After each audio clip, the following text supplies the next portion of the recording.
update ni DJI RC2 para sa Mavic Mini 4 Pro tsaka Air 3S, Flip, tsaka yung DJI Neo. Ngayon, pwede mo na siyang gamitin sa Mavic 4 Pro. Yun yung bago niyang feature dito. So, pwede mo siyang gamitin sa bagong DJI na Mavic 4 Pro. At higit sa lahat, pinakamagandang update nito, itong DJI Simulator. Ayan. So, quick lang. Testingin natin. Inverse flight. Go fly. So, para kang dito daw, para kang nagpapalipad ng totoong drone. So, meron diyang ano, ayan. Ito yung aircraft. Then, place mo yung aircraft.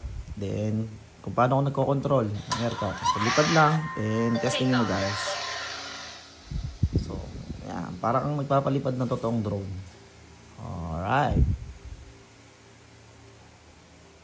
So, update na. Kung paano ka nagpapalipad ng drone, nagko-control ng drone mo, same lang. Key.